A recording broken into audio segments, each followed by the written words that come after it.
คนจะมาเรียนนำว่ามาบ้างจะเรียนนำเนาะเราก็คอยเลื่อนไปเลื่อนมาแต่ก็เสื่อมขาใส่ตั้งขึ้นเนาะหัวเข่าเด็กมันจะพับอย่างนี้ขาขวานี่อย่าซื้อหรือว่าขาใส่อย่าซื้อขาขวาพับขึ้นเขาจะสลับกัน1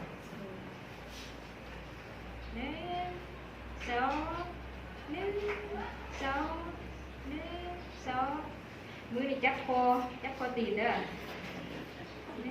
2 1 2จะเอ๊ะเป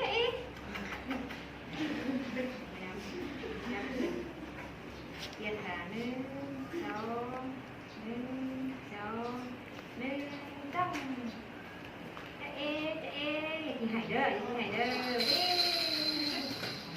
หยอกไปน้ำเนาะเอาไปจับจับมือซับเก่งไรเมื่อเวลาเขาอ่ะนะเฮ็ดไปสักหนึ่งบางคนคล้ายเนาะจะลุกขึ้นจับ